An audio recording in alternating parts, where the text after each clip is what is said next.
வணக்கம் ஃப்ரெண்ட்ஸ். லட்சுமி அவர்கள் எழுதிய பூக்குழி அத்தியாயம் 23. கடிதம் தமிழில் எழுதப்பட்டிருந்தது. குண்டு குண்டான கையெழுத்து. தேவசகாயம் என்பவர் அவள் மாமியார் பஞ்சரத்னத்துக்குத்தான் எழுதியிருந்தார். மருமகள் படிக்க அதை கேட்கும் நிலையில் கூட அவள் மாமியார் இப்போது இருக்கவில்லை. எனவே அகல்யா அதை பிரித்து பரபரப்புடன் படித்தாள். பல ஆண்டுகளுக்கு முன்பு ஒரு சமயம் நான் உங்கள் வீட்டுக்கு வந்திருக்கிறேன். மறந்திருக்க மாட்டீர்கள். ஏனென்றால் ஒரு முக்கியமான காரியத்தை பற்றி உங்கள் கணவரிடம் பேசி போக்கத்தான் அப்போது வந்தேன்.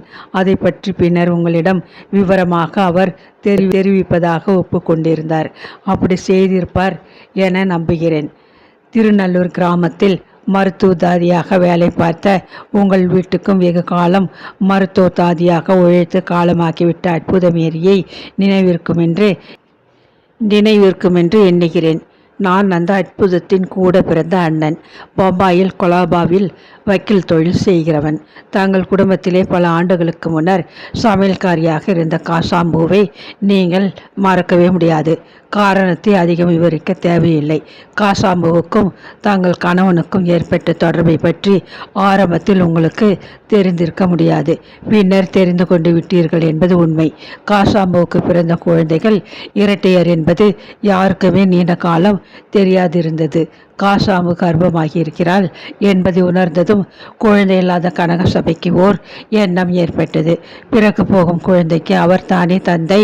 ஆணாக இருந்தால் அதையே எடுத்து வளர்த்து கொண்டால் மருத்துவ தாதி அற்புதமேரிக்கு தேவைப்பட்ட பணத்தை கொடுத்து இந்த சூழ்நிலையில் தன்னுடன் ஈடுபடுத்தி கொண்டு விட்டிருந்தார். காசாம்பு கர்ப்பவதி என்று பிறர் தெரிந்து கொள்ளும் முன் திடீரென்று ஊரை விட்டே மறைந்து போனாள். பக்கத்து கிராமத்தில் வேறு பெயரில் தனக்கு தெரிந்த ஒரு வீட்டில் அவளை அற்புதம் மறைத்து வைத்திருந்தாள். பிரசவ காலத்தை ஆவலுடன் எதிர்பார்த்து கொண்டிருந்தாள். ஒரு நாள் மாலை காசாம்புவுக்கு பிரசவ வேதனை தொடங்கியது. சங்கதி கனகசபைக்கு தெரிவிக்கப்பட்டதும் அவர் தயாராக 4 வீடு தள்ளி ஒரு சந்தில் தாமே ஓட்டி வந்த மாட்டு வண்டியுடன் காத்திருந்தார். நடு இரவு வேலை. ஒரே பிரசவத்தில் 2 குழந்தைகள் காசாம்புவுக்கு பிறந்தனர். அற்புதத்துக்கு தாங்க முடியாத மகிழ்ச்சி. தாயையும் தந்தையையும் ஒரே சமயத்தில் திருப்தி செய்துவிட இப்படி சங்கதி நிகழ்ந்துவிட்டதே என்ற ஆச்சரியம். முதலாவது பிறந்த ஆண் குழந்தையை கனகசபைக்கு கொடுத்து வாக்குப்படியே துணியில் சுற்றி பத்திரமாக தூக்கி வந்து இருட்டில் யாருக்கும் தெரியாமல் இரகசியமாக அவரிடம் கொடுத்து விட்டாள். 2வது பிறந்தவனை காசாம்பு வளர்த்து கொள்ளட்டும் என்று அவளிடம் விட்டுவிட்டாள்.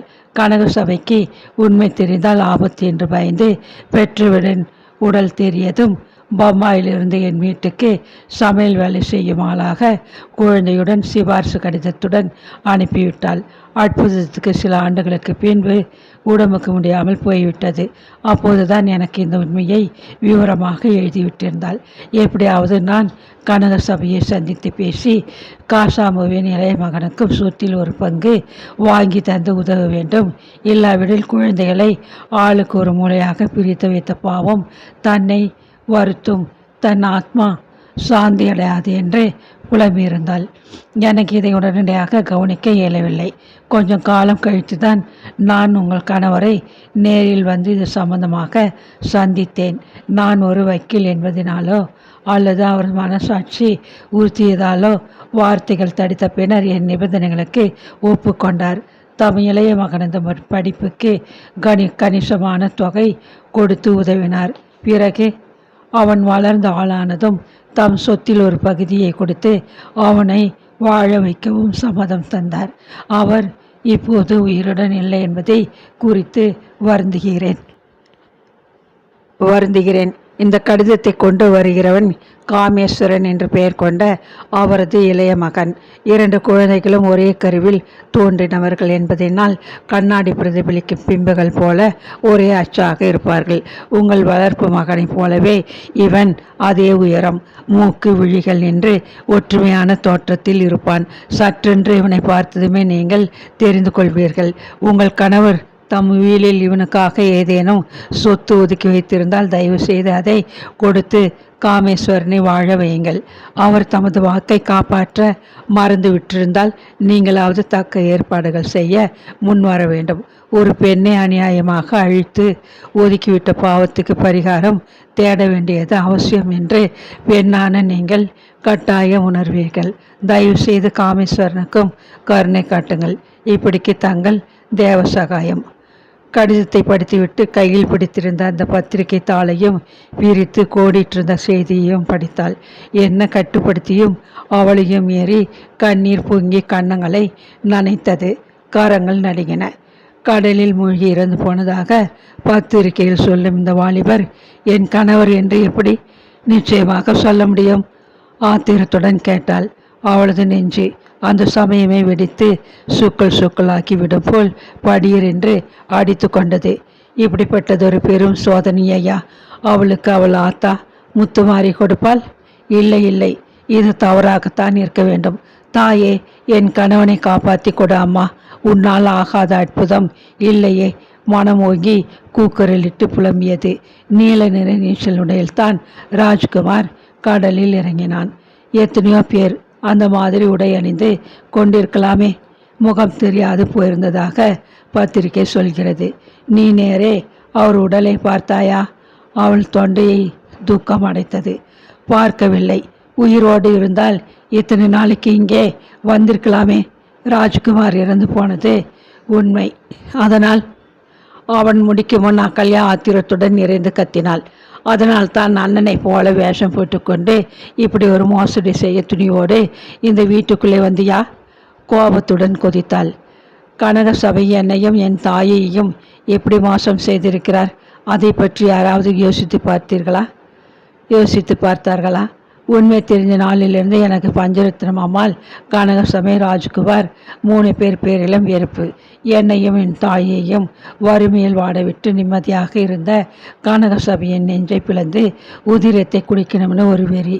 பஞ்சரத்னம் அம்மாவுக்கு நான் யார் என்பதை கணவர் சொல்லிவிட்டு தான் போயிருந்தாராம். தேவசகாயம் என்னிடம் சொன்னார். அப்படி இருந்தும் தான் வளர்த்த அண்ணனுக்கு உண்மையை சொல்லாமல் அவங்க மறைச்சி வச்சாங்க. ராஜ்குமாரை நான் பஹ்ரைனில் சந்தித்த போது அவனுக்கு தன் பிறப்பின் ரகசியம் தெரியவில்லை என்பதை புரிந்து கொண்டேன். அவங்க செய்த மோசடியை நினைச்சு அவங்களை பழி வாங்கணும்னு மனசுலே ஆத்திரம் உண்டு எழுந்தது. ஊர் அறிய உண்மையை சொல்லி அவங்க பூர்த்திக்கிட்டு இருக்கும் குடும்ப கௌரவத்தை கீழ்ச்சி போடணும்னு ஆவேசம். உன் உணர்வுகளை நான் மதிக்கிறேன். என் கணவன் மேல் உனக்கு ஏன் கோபம்? கள்ளத்தனமான உறவில் ஒரு சமையல்காரிக்கு பிள்ளையாக பிறந்தும் கனகசாமியின் சொந்த மகனாக அந்தஸ்துடன் சமுதாயத்தின் முன் வாழ வந்துவிட்டானே என்று அவன் மேல் வைத்தெரிச்சல். சரி, இவங்க எல்லோரும் உன்னை வஞ்சித்தாங்க. பழி வாங்க திட்டமிட்டு புறப்பட்டு வந்தே ஒத்துக்கிறேன். உன் வஞ்சக விளையாட்டை என்னிடமே ஏன் காட்ட வந்த? நான் உனக்கு என்ன கொடுமை செய்திருக்கிறேன்? என் பெண்மையை அழிக்க கொரூரமாக திட்டமிட்டு உள்ளே வந்திருக்கிறாயே. இந்த அக்கிரமத்துக்கு என்ன பதில் சொல்ல போறேன்? ஆவேசமாக, ஆத்திரமாக, அனலாக கக்கினாள் வார்த்தைகளை. குற்ற உணர்வுடன் திகைத்தான் காமேஷ். ஒரு கணம்.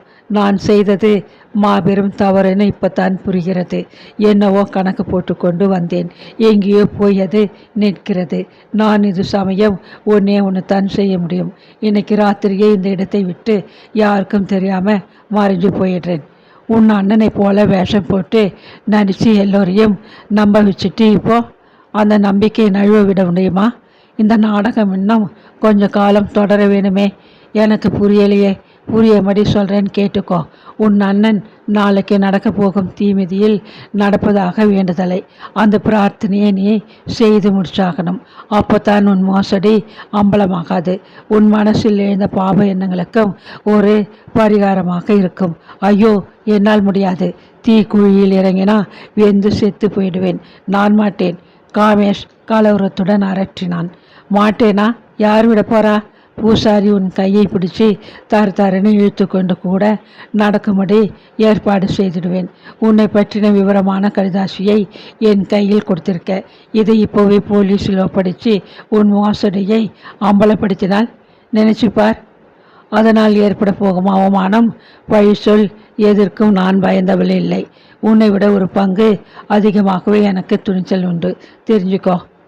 பேசிக்கொண்டே என்று பின்பக்கம் கதவை திறந்தாள். சிங்காரம் உரத்த குரல் கொடுத்தாள்.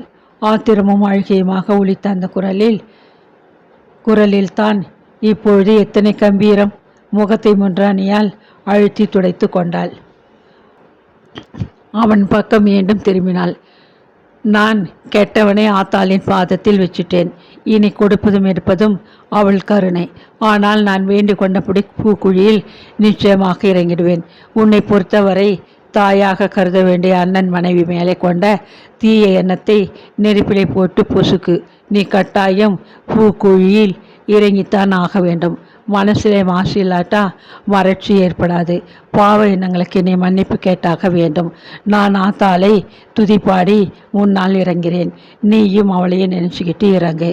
அவள் உன்னை தன் பூ பாவாடையால் ஏந்தி கொண்டு மறுபக்கம் சேர்த்துடுவா. கிளம்பு. உக்கிரமாக அவனை உறுத்து பார்த்தாள். கூப்பிட்டீங்களாமா? சிங்காரம் உள்ளே ஓடோடி வந்தான். ஐயாவை அழைச்சிக்கிட்டு கோயிலுக்கு போ. நாளைக்கு நடக்க போகிறதை பற்றி விவரமாக பூசாரி ஐயா கிட்டே கேட்டுக்கட்டும். கொஞ்சம் காலமாக வெளியூரில் தங்கிட்டதாலே அவருக்கு எல்லாமே மறந்து போயிட்டுது. ராணி போல என்ன மிடுக்கான பார்வை. கலங்கிய உணர்வுடன் அவளை நிமிர்ந்து பார்த்தான் காமேஷ். அவளது கண்கள் அப்பப்பா. அவன் மனத்தினுள் அச்சம் கிளர்ந்தெழுந்தது. மறுநாள் எரிய போகும் பூக்குழியின் செந்தழல் அந்த அழகிய கண்களில் கனன்றதோ. அச்சத்தினால் விழிப்பிதுங்க மெய் சோர ஆவி ஒடுங்க நின்றான்.